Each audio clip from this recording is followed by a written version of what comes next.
Chers téléspectateurs, chers auditeurs, bienvenue dans ce nouvel épisode de votre émission Angle de vue. Pendant près d'une heure, vous nous accompagnez à la découverte d'une personnalité que vous pensez connaître.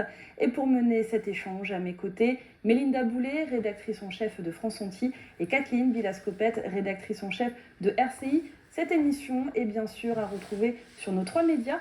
Et pour ce nouveau portrait, nous recevons sur ce plateau un fervent défenseur du terroir martiniquais, de son histoire et de son ouverture au monde.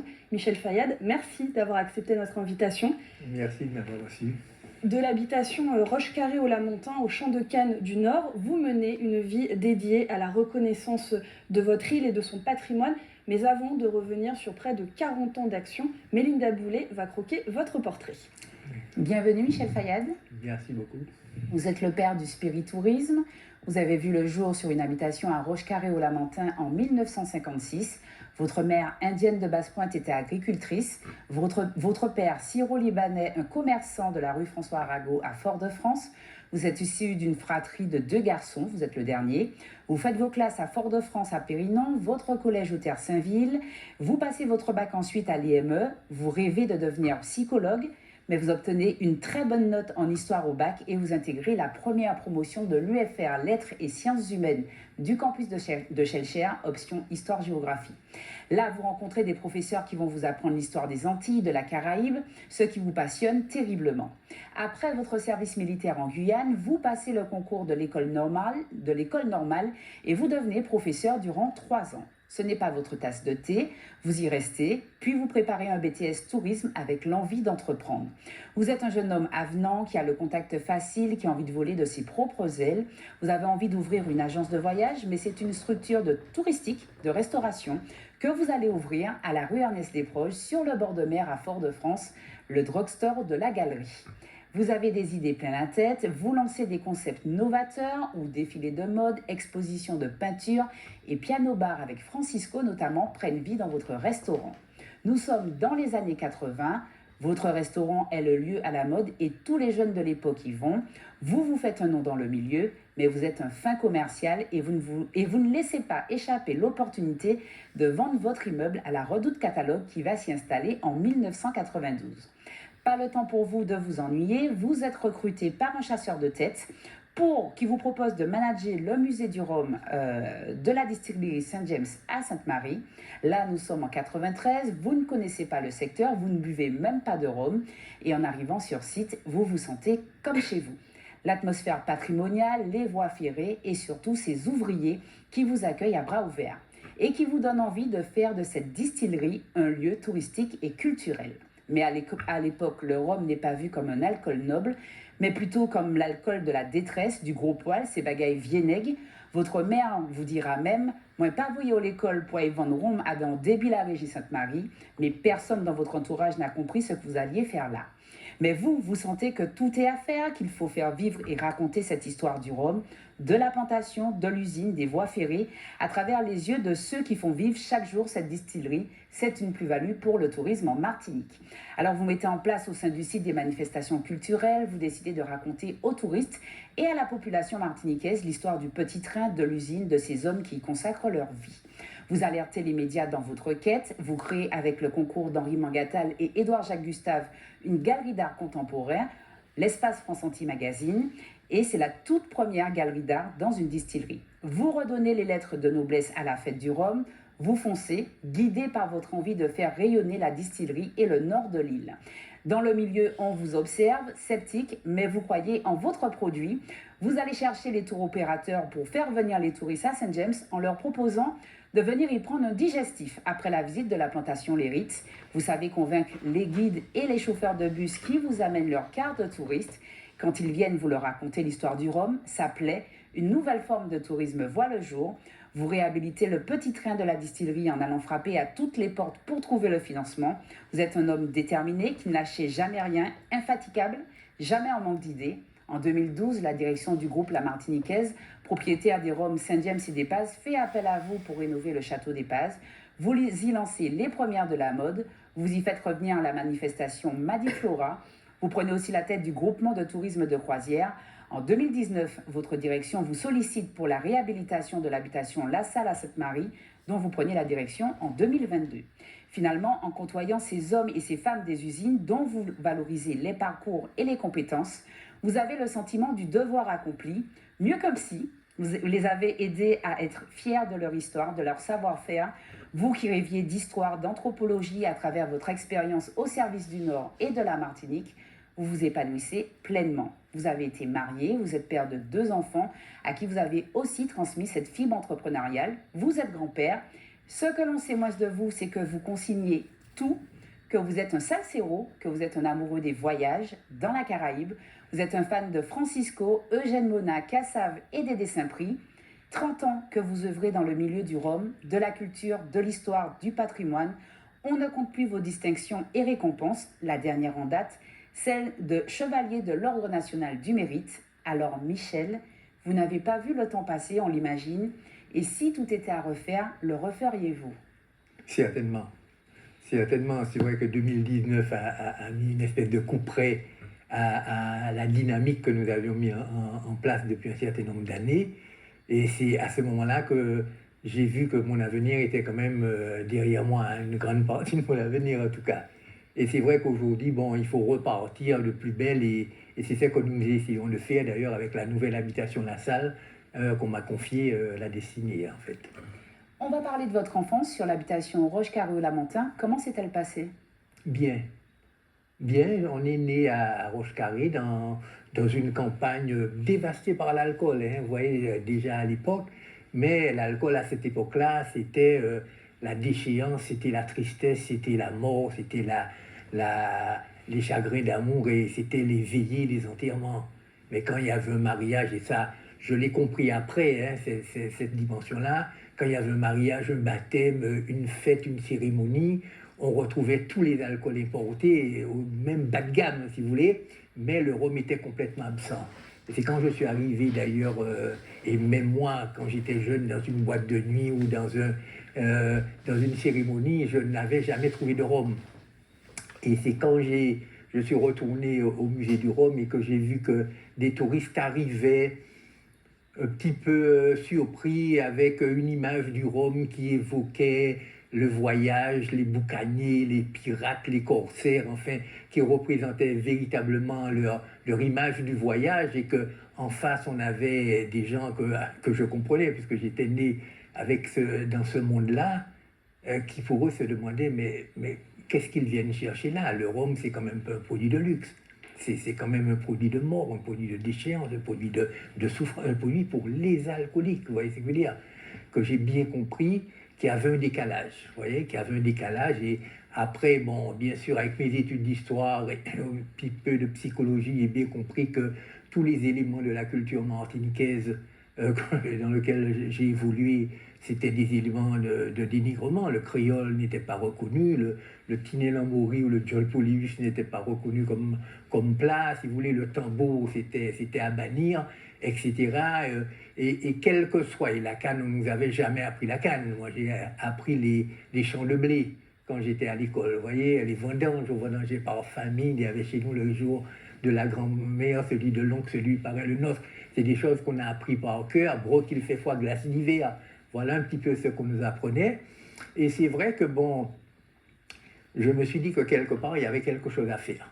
Parce qu'on ne peut pas laisser non plus un produit comme celui-là, qui est le produit emblématique de notre histoire, hein, la canne c'est l'origine, se détériorer comme ça, partir dans la disparition, hein, parce qu'il ne faut pas oublier non plus qu'à l'époque, dans les années 60, c'est la disparition des usines centrales qui fermaient les unes après les autres, hein, et qui coïncidait avec l'ouverture des grands hôtels, comme par hasard. Vous voyez ce que je veux dire? Donc, on est en train de faire disparaître un pan de l'agriculture martiniquaise, faute de trouver une valorisation pour elle, hein, puisqu'elle évoquait tellement de choses. Alors de tout ça, on va en parler, Michel Fayad, dans cette émission, bien sûr, de l'avenir de la filière et du spiritourisme.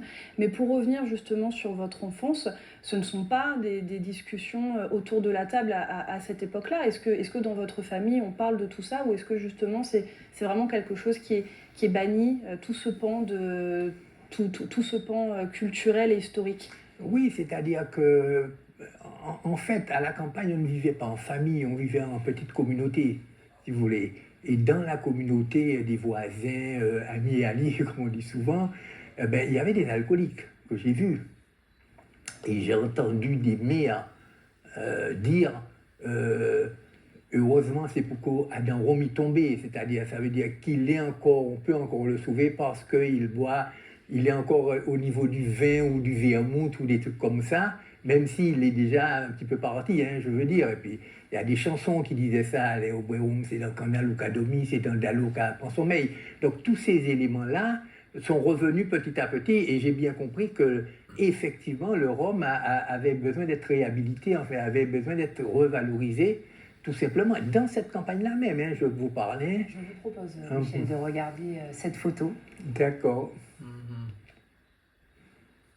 Est-ce que vous pouvez nous la décrire? Oui, alors c'est moi qui suis accroupi avec ma mère et ma grand-mère, parce que comme je vous disais, c'est une dame qui venait de Basse-Pointe, qui sont descendus dans les années 30 à Roche-Carré, et c'est ma mère qui véritablement s'est occupée de toute mon éducation, de ma culture, de mon environnement, même si avec mon père ils étaient très fusionnels, mais mon père s'est un petit peu gardé en tant que, disons, étranger, s'est un petit peu gardé d'intervenir dans mon éducation, quoi. Genre, en fait, on a parlé véritablement que quand j'ai commencé à grandir à l'adolescence. C'était le rôle des femmes? C'était le rôle des femmes. On est vraiment dans le cas d'une structure matrifocale où tout est axé sur la mère et c'est la mère qui donne le tempo, on pourrait dire ça comme ça. Vous l'avez dit, votre père est un Syro-Libanais. Quels sont vos rapports avec la communauté? C'est-à-dire que j'ai fréquenté un peu en ville des descendants comme moi-même, hein, jamais des Syro-Libanais, des descendants comme moi-même. Et puis, bon, ça s'est passé très bien. Mais en général, les Syro-Libanais se sont très bien intégrés dans la communauté martiniquaise. Il n'y a pas eu de heurts jusqu'à présent, d'ailleurs, vous voyez, il n'y a pas eu de problème. Et il y a eu beaucoup de mixité, d'ailleurs. Voilà, votre mère est d'origine indienne. Indienne, voilà. J'ai beaucoup d'amis dont les mères sont martiniquaises d'un titre ou un autre, etc. Des chabines, des négresses, des coulis, de tout ce qu'on veut, quoi, si vous voulez. Michel Fayad, vous qui êtes un pur produit du métissage, quel regard vous portez aujourd'hui sur les tensions sociales qui existent en Martinique et notamment sur certains clivages entre communautés qui sont attisés? C'est-à-dire, je vais certainement vous surprendre, mais en fait, je pense qu'il ne faut pas confondre invective, colibet, nom d'oiseau et racisme, vous voyez?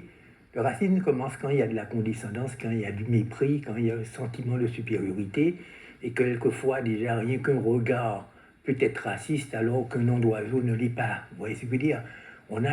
Tout le monde a connu ça. Il n'y a pas une communauté en Martinique qui n'a pas eu son nom. Je veux dire, hein, on parle des Indiens, j'ai même pas besoin de répéter, des chabins, des mulattes, des béquets gouyaves, des mulattes lapins chaudés, en fait, tout le monde est passé par là.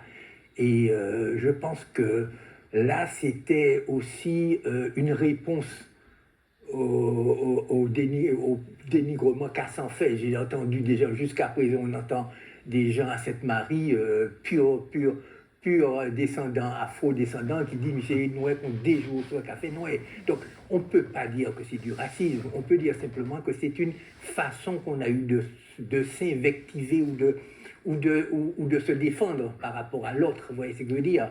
Et donc, chacun a son petit nom, mais disons que il ne faut pas confondre ça et puis du racisme purement et simplement, qui veut dire que bon, on a un sentiment, on a de la condescendance. En fait. Pour vous, les clivages n'existent pas? Les clivages existent, mais pas sous forme de racisme, sous forme d'invective et de colibé, hein, on va dire ça comme ça. Mais quand on parle de racisme, il faut savoir bien de quoi on parle. On parle d'un sentiment de supériorité. Là, quelqu'un qui invective quelqu'un d'autre n'a pas un sentiment de supériorité, je veux dire. Quelqu'un qui parle mal des Haïtiens ne se sent pas supérieur à l'Haïtien en pensant qu'il vient d'une race, je veux dire, élite. Vous voyez ce que je veux dire? Et donc, oui, il y a cette façon-là, mais pour moi, on peut considérer ça comme des injures purement et simplement. Vous voyez ce que je veux dire? Alors bien sûr, ça touche certaines personnes, je comprends bien, mais aller crier au racisme pour tout et n'importe quoi, je ne suis pas sûr que ça se passe comme ça. Michel Fayad, votre parcours transpire de votre attachement à cette Martinique natale qui est la vôtre. Est-ce que ça a été dès le départ une évidence que vous feriez vie et carrière professionnelle ici en Martinique ou est-ce que vous avez été tenté à des moments de quitter la Martinique pour faire carrière ailleurs? Non, pas vraiment. Je suis très attaché à la Martinique, ça c'est vrai. Enfin, et puis après dans la Caraïbe, hein, puisque c'est mon environnement en premier. Et j'ai fait un petit parcours en France, notamment en faisant des études, hein, 1 an, et effectivement, et véritablement, ça ne m'a pas tellement plu. Vous voyez ce que je veux dire? Parce que, bon, après, c'est le monde de la grande ville, etc., et dans lequel on se sent un peu perdu, sur lequel on n'a pas tellement de repères, etc. C'était déjà le modernisme, alors que je trouvais que la Martinique et les Antilles en général avaient une âme qu'on ne retrouvait pas ailleurs. Et c'est cette âme-là que j'ai voulu conserver jusqu'à la journée d'aujourd'hui d'ailleurs. Michel Fayad, nous allons marquer une très courte pause. On va se retrouver pour la deuxième partie de l'émission et nous allons bien évidemment parler de la filière rhum. À tout de suite. Ok, merci.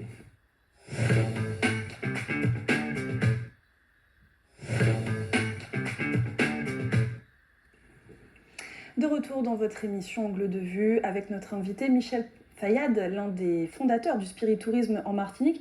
Michel Fayad, est-ce qu'on peut dire que vous êtes tombé dans un fût de rhum quand vous étiez petit? Et encore, vous y avez un petit peu répondu en première partie, donc visiblement pas vraiment. Donc d'où vous vient cette passion pour le spiritueux? C'est-à-dire que je suis né dans une habitation dévastée par l'alcool. Je l'ai dit souvent, la boutique était juste en bas, c'était un Miss Rhum, un Chopin, un Ochi. C'est comme ça qu'on vendait le rhum, etc. Et puis bon, après, on a grandi, on est descendu en ville et on a vu que le rhum n'existait pas en ville, pratiquement dans les boîtes de nuit ou les dancing, etc. Et que finalement, quand je suis retourné dans une usine, qu'est-ce que j'ai vu? J'ai vu toute mon enfance, parce qu'il y avait des usines. Pour moi, on m'avait expliqué aussi que la fumée de la cheminée, c'était une production de nuages qui montait et qui donnait la pluie. Donc, vous voyez, il y avait du romantisme, il y avait de la poésie derrière, et les anciennes machines à vapeur avec des roues dentées, des rôles cannelés, etc. Bon, tout ça fait partie de mon environnement, et puis les champs de canne à perte de vue, etc., tout ça existait, hein, je veux dire, et même les habitations créoles aussi. Hein. Donc je me suis retrouvé dans mon enfance avec des études d'histoire en plus. Un travail de réhabilitation que vous menez au plus haut niveau. Je vais vous inviter à découvrir la photo qui va apparaître. Sur cette photo datant de 2003, vous êtes en pleine présentation d'une distillerie au président de l'époque, Jacques Chirac, un président reconnu comme l'un des plus fervents défenseurs du terroir français. Est-ce que l'époque a changé? Est-ce que nos politiques continuent de préserver les savoir-faire régionaux? Ou au contraire, faut-il aujourd'hui faire d'autant plus de lobbying pour préserver ce savoir-faire? Je pense que ça a tendance à disparaître. Jacques Chirac, c'était le dernier, effectivement, parce que déjà, c'est lui qui a inauguré l'usine Saint-James en 1974, au moment où le groupe Cointreau a repris. Et c'est vrai que quand on a eu la grande médaille d'or au concours mondial de Bruxelles, là, je l'ai rencontré au ministère des Outre-mer en 13 juillet 2003. Et il avait déjà entendu parler de ce fameux spiritourisme qu'il trouvait particulièrement sympathique, parce que c'est une nouvelle clientèle qu'on a trouvée pour les touristes. Et il est venu me voir justement ce jour-là et on lui a expliqué, d'ailleurs, comme vous voyez, un verre à la main, il fallait le faire. On lui a expliqué un petit peu justement dans quelle est la démarche qu'on avait justement pour sauver la filière, c'est-à-dire au lieu de se contenter d'une clientèle locale qui 9 fois sur 10 ne buvait pas de rhum, on a attaqué la clientèle touristique directement et on en a fait un produit d'appel, un produit qu'on peut offrir à des amis, parce qu'à l'époque, je peux vous dire que offrir une bouteille de rhum, c'était une catastrophe. On n'offrait jamais une bouteille de rhum, sinon c'était une insulte. Je veux dire, ça veut dire prendre la personne pour un alcoolique. Et la bouteille de rhum était bon marché, et il n'y avait aucun packaging, il n'y avait rien véritablement d'attrayant. Donc, si vous voulez, bon, il y a eu tout ce travail-là que je lui ai expliqué d'ailleurs, et qu'il a très bien compris. Alors un rhum en pleine réhabilitation, mais peut-être aussi menacé. Depuis 2020 et jusqu'en 2026, le prix du rhum augmente en moyenne chaque année de 50 centimes. Un alignement des taxes sur les alcools forts comme dans l'Hexagone, justifiée par des raisons de santé publique selon le gouvernement. Et pourtant, et vous l'avez dit également, la consommation dans nos territoires reste très en deçà de celle dans l'Hexagone, sans compter que le vin, s'il fallait faire un parallèle, autre produit du patrimoine par excellence, lui n'est pas concerné par cet ajustement fiscal. Comment est-ce que vous expliquez ce deux poids, deux mesures? C'est-à-dire qu'il y a véritablement un malentendu. Vous savez, c'est-à-dire qu'en France, on ne fait pas de statistiques ethniques, c'est bien connu, d'accord? Et donc en Martinique, ça s'applique. Et ce qu'ils ont décidé de faire, c'est de compter le nombre de bouteilles de rhum qui est vendu à la Martinique, signifiait le nombre de bouteilles de rhum qui est consommé à la Martinique. Or, ça n'a rien à voir. Il y a 350 000 Martiniquais qui consomment très peu de rhum, en tout cas beaucoup d'alcool importé, et il y a 1 million de touristes qui, eux, partent avec au moins 3 bouteilles de rhum. Vous voyez ce que je veux dire? Par les locaux aussi, qui ramènent un cadeau Et puis à des la locaux famille aussi, là-bas. bien sûr, des vacanciers qui viennent, qui repartent. Donc la plupart du rhum vendu à la Martinique repart vers l'extérieur. C'est pratiquement une exportation sans payer des frais de transport. Donc pour nous, c'est du tout bonus. Maintenant, on a voulu interpréter ça comme si les Martiniquais buvaient plus de rhum que n'importe qui. Et donc, on a rajouté des taxes supplémentaires, des taxes qui a servi à mettre comment ça s'appelle, sur les routes des radars, une quantité de radars impressionnants. Mais c'est vrai que le Martiniquais, jusqu'à présent, quand on fait véritablement des statistiques, boit beaucoup plus d'autres alcools, on ne va même pas les citer, ou de champagne, ou du whisky, ou de la bière, etc., qui ne consomment de rhum. Donc pour vous, la lutte contre l'alcoolisme est une fausse raison? Oui, la lutte contre l'alcoolisme à la Martinique, c'est une fausse raison. Alors, contre l'alcoolisme, peut-être, mais contre s'attaquer au rhum, simplement parce que c'est le produit phare de l'alcool martiniquais, c'est un faux problème, complètement. Une filière rhum qui est également menacée, comme n'importe quelle agriculture, par le réchauffement climatique. Les rendements de canne sont de plus en plus faibles. Quand la concurrence internationale, elle, est de plus en plus présente, on pense notamment au Japon, qui a commencé à faire du rhum, l'Amérique du Sud, bien sûr. Quelles sont les perspectives à long terme de notre agriculture rhumière? C'est-à-dire, aujourd'hui, on a véritablement un petit trésor dans la mesure où on est le seul rhum au monde à posséder une appellation d'origine contrôlée. Déjà parce qu'on est agricole, d'accord? Et puis, deuxièmement, parce qu'il y a un label international, un label français, mais qui a une renommée internationale. Quand vous allez au Japon avec une AOC, c'est pas quand vous allez au Japon en disant mon rhum c'est le meilleur. Ouais, c'est que dire, là, vous avez un vrai diplôme, un vrai label. Donc, c'est sur ça aujourd'hui qu'on se bat, parce qu'il se trouve que, comme par hasard, le rhum au niveau international, c'est l'alcool le plus consommé dans le monde. Aujourd'hui, on est presque en train de dépasser le whisky et la vodka, je parle au niveau mondial. Et nous, qu'est-ce qu'on a à la Martinique? On a le haut de gamme de l'alcool le plus consommé dans le monde. Vous imaginez ce que ça veut dire? Ça veut dire qu'on a, grosso modo, un boulevard qui nous est ouvert, et c'est à nous, effectivement, de le prendre. Alors, bien sûr, il y a la production qui suit malement. Et puis, une production parfois difficile et qui, en plus, se retrouve tout de même en concurrence qu'on pourrait même qualifier de déloyale face notamment à certains pays producteurs d'Amérique du Sud. En 2021, une nouvelle réglementation européenne est entrée en vigueur. Au-delà d'un certain seuil de sucre rajouté dans le rhum, la boisson ne peut plus être appelée rhum. Alors c'est très bien, mais est-ce que c'est pas finalement un pansement sur une jambe de bois? Est-ce que vraiment ça préserve la filière martiniquaise et le rhum AOC? C'est-à-dire que nous, on n'a pas de sucre ajouté déjà. Je veux dire par là qu'on parle de rhum industriel. Vous savez, vous avez le rhum agricole directement issu du jus de canne pressé, le rhum industriel à partir des résidus de sucre de canne, c'est-à-dire de mélasse. Vous voyez ce que je veux dire? Donc c'est vrai qu'on n'est pas du tout sur le même marché. Nous, on a un produit, les autres sont des ingrédients.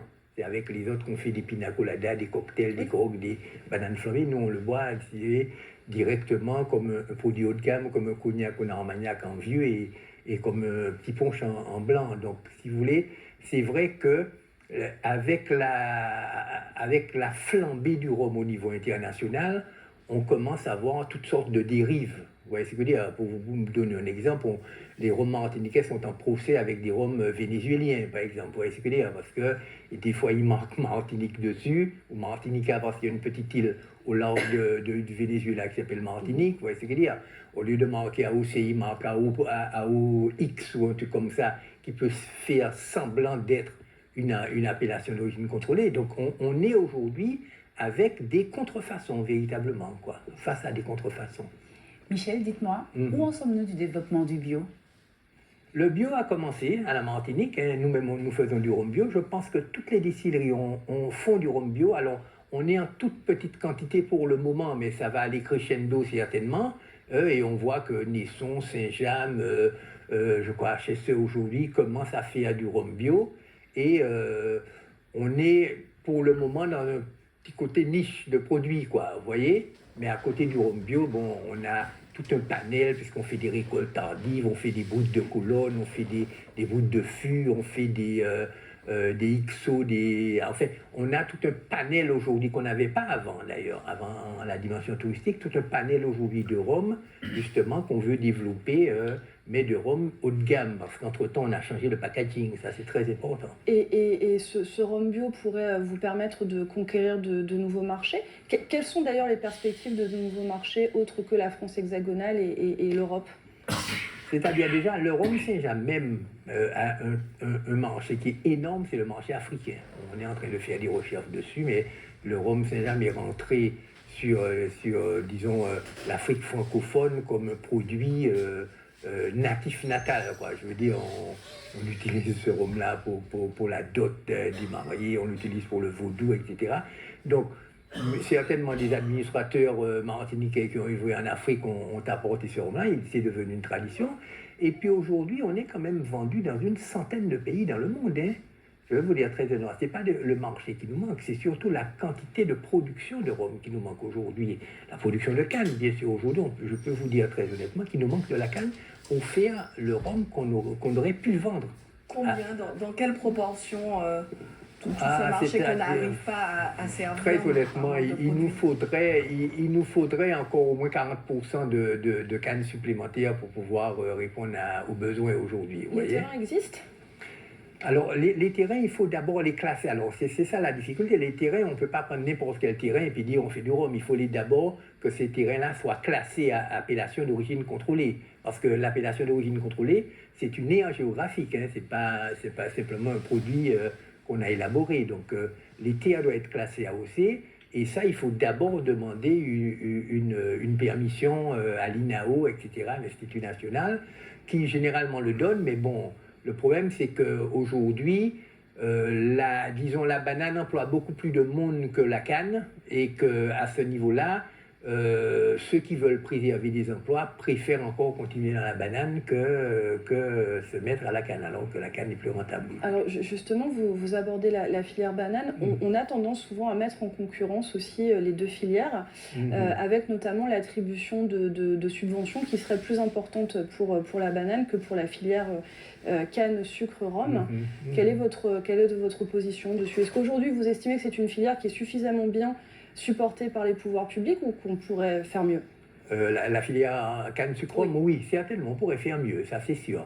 Mais comme je vous disais, la banane a cet avantage au niveau social qu'elle emploie beaucoup plus de monde. Vous voyez, déjà dans un premier temps, en plus c'est la banane qui remplit les bateaux qui apportent des produits manufacturés, et donc c'est la banane qui remplit pour le retour. Je veux dire, si vous éliminez la banane, vous augmentez encore le prix des produits importés, puisqu'il faudrait payer le retour, etc. Donc, si vous voulez, c'est vrai que la banane joue un rôle social très important. Et c'est pour ça, je suppose, qu'on essaie alors avec les aides compensatoires, vous avez bien compris qu'elle est très très subventionnée, c'est véritablement un rôle social qu'elle joue. Maintenant, le véritable produit qui a un rôle économique capable, avec une forte valeur ajoutée, et puis dans ça une pourrait niche être de un produits. choix politique. Ça pourrait être un choix politique, absolument. Est-ce que ça devrait l'être, selon vous? Ça devrait l'être, mais le problème, c'est qu'aujourd'hui, de plus en plus, c'est mécanisé. C'est-à-dire, il n'y a plus de coupeurs de canne dans les champs, il y a des grosses machines qui coupent la canne, etc. Tout se fait de façon automatique. Aujourd'hui, ceux qui font le rhum, ce sont des œnologues, des maîtres de chais, etc., des distillateurs. Mais bon, tout ça, ce n'est pas des centaines et des milliers de personnes qui travaillent dessus, quoi, si vous voulez. Donc, c'est vrai, la canne, pour vous donner un exemple, je n'ai pas les chiffres de la banane, mais la filière canne emploie à peu près 4000 personnes sur l'île, quoi. Mais ce n'est pas véritablement suffisant. Par contre, là où on est vraiment dans un vrai produit à forte valeur ajoutée, c'est on peut justifier d'un prix plus élevé que les autres dans la mesure où on a une qualité et un label et une façon de produire du rhum qui est très particulier. Donc là, on est dans une niche de produits haut de gamme. Les palais aujourd'hui sont suffisamment sensibilisés, parce que vous parliez effectivement de la différence entre les rhums, notre rhum AOC et d'autres rhums qu'on peut trouver sur le marché. Est-ce qu'aujourd'hui vous estimez que la sensibilisation au niveau du palais, au niveau de la qualité de ce produit qui est redevenu un produit d'exception, a été faite, bien faite et suffisante?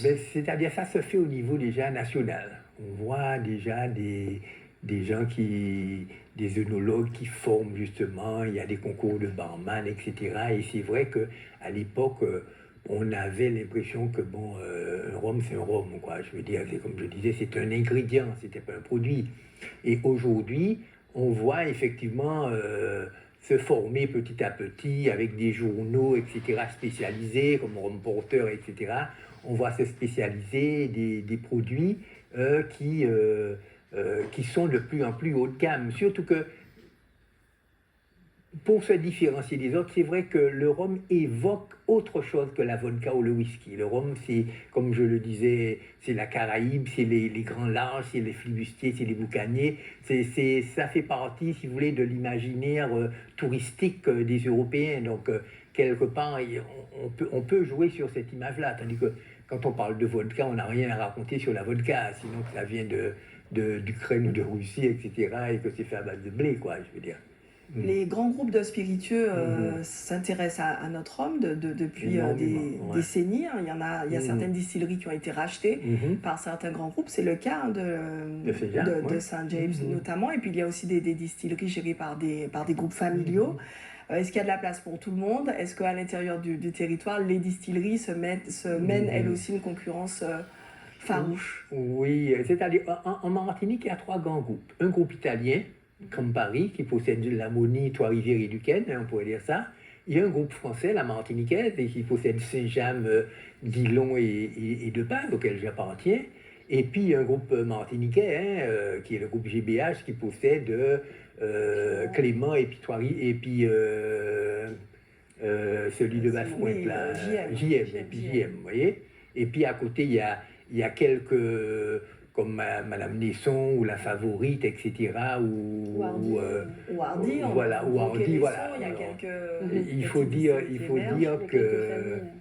que le spiritourisme a créé beaucoup de nouvelles petites structures. Je veux dire, vous avez vu que les petites, que ce soit à Grand-Rivière, que ce soit au Simon, que ce soit à Tartane ou à Trinité, vous avez des petites structures qui font faire le rhum par les grosses et puis qui présentent ça comme un intérêt patrimonial avec une maison en pierre, etc. et qui vendent du rhum comme ça. Mais, tant mieux à la limite, on dirait.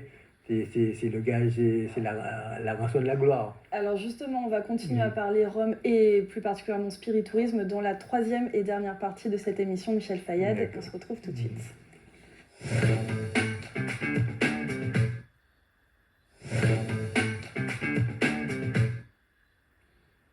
De retour dans votre émission Angle de vue en compagnie de Michel Fayad et nous allons parler spiritourisme. Alors Michel Fayad, vous êtes présenté comme l'un des pères du spiritourisme et d'ailleurs dans les 2 précédentes parties, vous avez expliqué comment vous avez contribué à changer les regards sur le rhum et à en faire un acteur économique et touristique. Vous, quelle est votre définition du spiritourisme exactement? C'est-à-dire, pour forcer un peu le trait, je vous dirais que le spiritourisme, c'est la raison d'être du tourisme à la Martinique. Parce qu'on ne pouvait pas, juste avant le spiritourisme, la Martinique, c'était une station balnéaire où n'était mis en valeur que le climat, la géographie et la douceur de vie. Ce qui est déjà ça, le tourisme vient aussi peut-être. Alors pour ça, mais le problème c'est que ça ne rapporte rien. Ça rapportait aux grandes compagnies aériennes qui vendaient des billets d'avion, aux grands groupes hôteliers, Méridien, Club Med qui vendaient des chambres d'hôtel, et puis quelques chauffeurs de taxi, et en plus il y avait aussi quelques grands magasins à la rue Victor Hugo qui vendaient des parfums et puis des bijoux en duty free. mais quelque part, rien de martiniquais n'était vendu.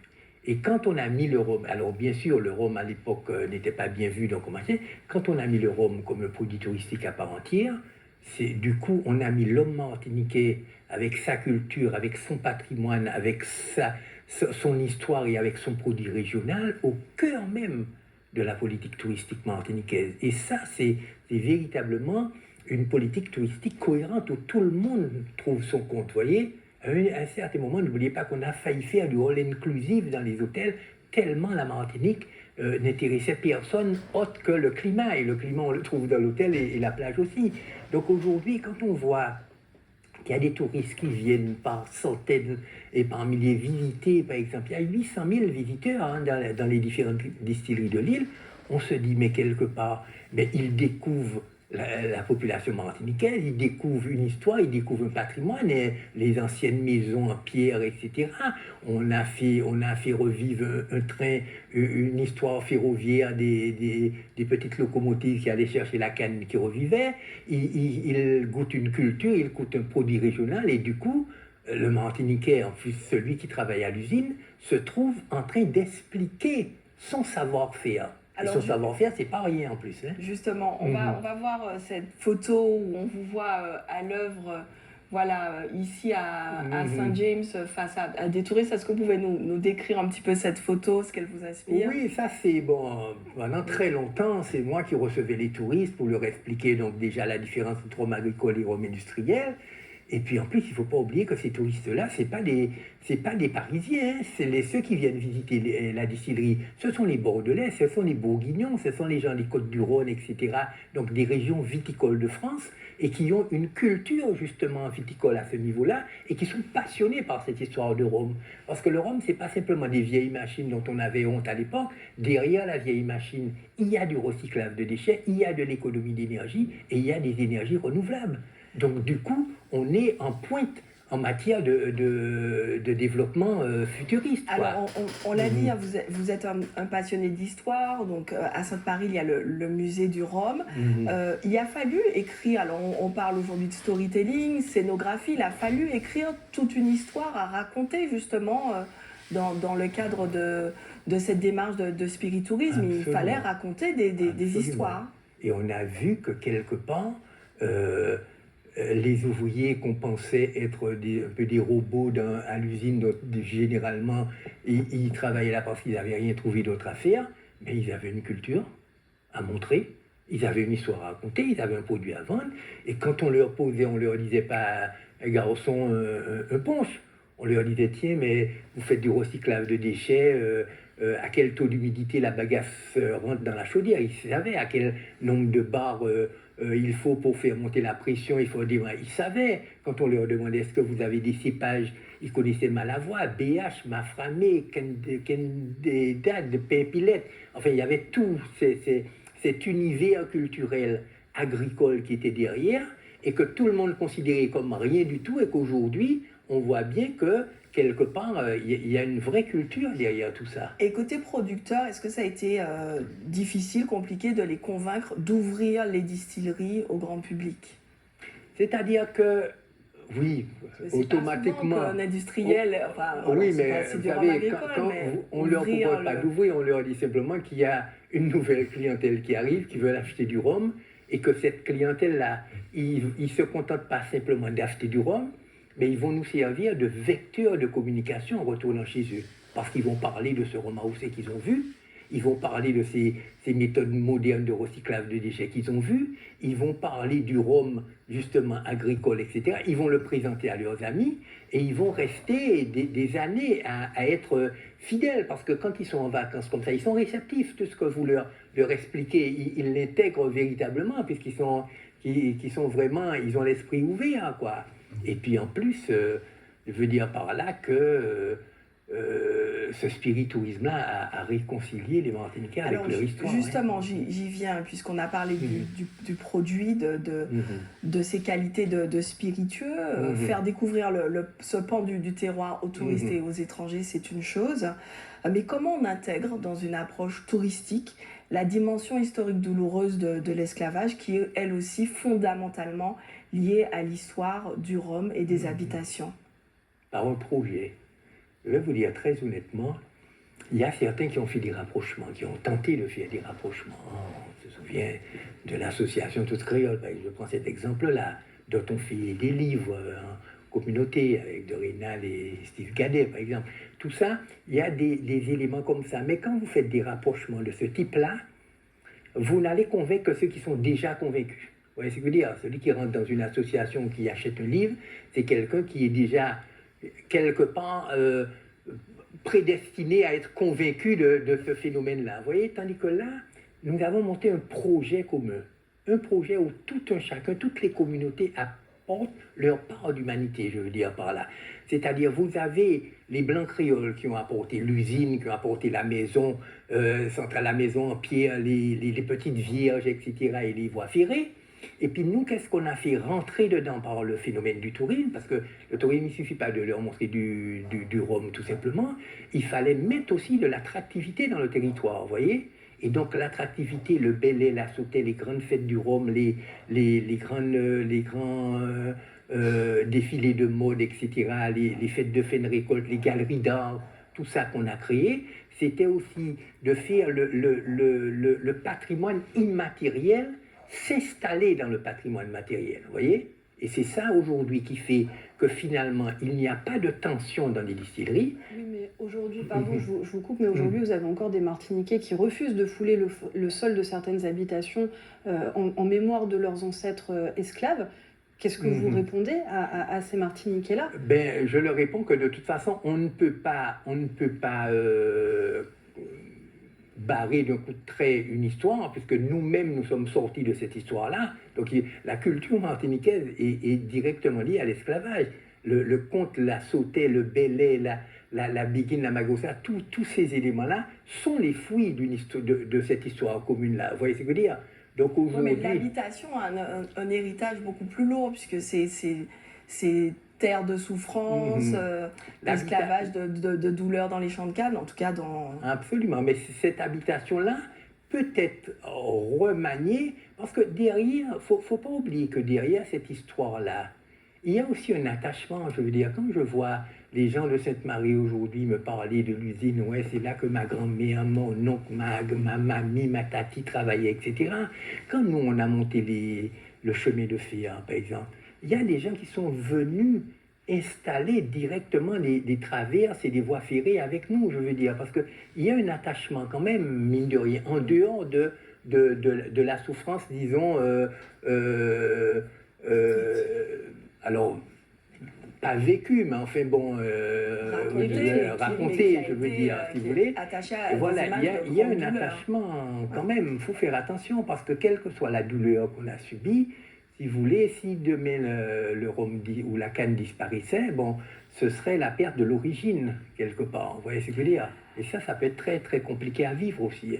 Alors Michel Fayad, cela ne vous a sans doute pas échappé, en décembre dernier, lors de la visite en Martinique du président du Bénin, Patrice Talon, le président de la Fondation Clément, qui est Bernard Ayotte, a annoncé qu'une œuvre monumentale serait installée à l'habitation Clément en mémoire de l'esclavage, une œuvre qui serait commandée à un artiste martiniquais et qui serait donc installée sur l'habitation. Que vous inspire cette initiative? Est-ce que les habitations ont le devoir d'honorer cette mémoire sensible dont on parle dans cette partie, et comment? C'est-à-dire, nous, au départ, je ne pourrais pas parler pour Clément, je veux dire, chacun voit les choses comme il le sent. Nous, au départ, notre projet, c'est simplement de transformer des anciens lieux de souffrance en lieux de culture. On ne peut pas faire autrement, vous voyez ce que je veux dire? Et quand on met à l'intérieur, si vous voulez, des galeries d'art, des défilés de mode traditionnels, quand on fait venir la vannerie du Bon d'Izès ou les anciens tambouillés, etc., Tiraoul Grivalier a joué combien de fois, etc., des dessins pris, tous ces éléments-là, moi, ce que je pense, c'est qu'en faisant rentrer le patrimoine immatériel au sein même du patrimoine matériel de ces anciens lieux de souffrance-là, ben, on pourrait presque dire, comme Césaire le disait pour René Corail, pour la statue du tricentenaire, il suffit de cannibaliser le site, quoi. Vous voyez ce que je veux dire? Et à ce moment-là, et se le réapproprier complètement. Parce que, bon, à part l'habitation Clément, effectivement, bon, il y a un symbole derrière tout ça, mais je veux dire, aujourd'hui, les grandes distilleries n'appartiennent plus aux Blancs créoles, hein, faut dire qu'elles le sont. Et pour eux, si vous voulez, bon, c'est une histoire, donc personne ne se revendique, par exemple, à Saint-James, je veux dire. C'est aussi simple que ça. Mais quelque part aussi, quand on a une origine, je veux dire, on peut pas l'effacer parce que ça ne sortira pas comme ça ne disparaîtra pas comme ça. Et les grands groupes qui ont repris ont conscience qu'il faut préserver et valoriser cette histoire ou ça risque de se dissoudre au fil du temps? À mon avis, les grands groupes ont conscience simplement qu'il faut intégrer toutes les communautés dans cette histoire-là, parce que chacun a son histoire avec le rhum. Vous voyez ce que je veux dire? C'est-à-dire que pour la communauté, les afro-descendants, bon, c'est une histoire de souffrance, mais pour les Indiens, c'est une histoire d'alcoolisme. Vous voyez, bon, pour les Blancs créoles, je suppose que c'est une histoire de prestige, vous voyez ce que je veux dire. Et pour les étrangers, c'est une histoire de tourisme et d'exotisme. Donc, si vous voulez, bon, quand on a réuni tous ces éléments-là, il faut aussi pouvoir vivre, je veux dire. Parce que si on balaye tout ça de traits de plume, vous voyez ce que je veux dire, il nous restera quoi? Il nous restera à s'inscrire comme fonctionnaire pour travailler pour l'État français, puisque nous n'avons rien à produire, ou alors inventer une nouvelle forme de production, ce qu'on fait déjà d'ailleurs, hein, en des cultures maraîchères, etc. Et à mon avis, on a quand même une histoire à raconter, on a un produit à présenter. Et ce produit-là, ses origines sont ce qu'elles sont, mais ce produit-là doit continuer à vivre, quoi qu'il en soit. Michel, vous êtes une mémoire vivante de tout ce pan de cette Dieu. histoire. Est-ce que vous avez déjà pensé à écrire un livre sur l'histoire du rhum, l'histoire de cette culture martiniquaise à travers le spiritourisme? C'est-à-dire, ce n'est pas dans mes projets, bon, j'y pense de temps en temps, disons que c'est vrai que nous on le voit, hein, avec tous les petits éléments qui viennent à droite, à gauche, etc., parce que ce que je vois surtout, et je l'ai déjà dit plusieurs fois, c'est que depuis 30 ans, 3 décennies, il n'y a eu ni grève ni conflit social dans une distillerie à la Martinique, vous voyez. Donc ça veut dire que quelque part aussi, quand vous trouvez une nouvelle forme de clientèle et que vous faites vivre une économie, donc quelque part, vous voyez, tous ces problèmes-là disparaissent au fur et à mesure.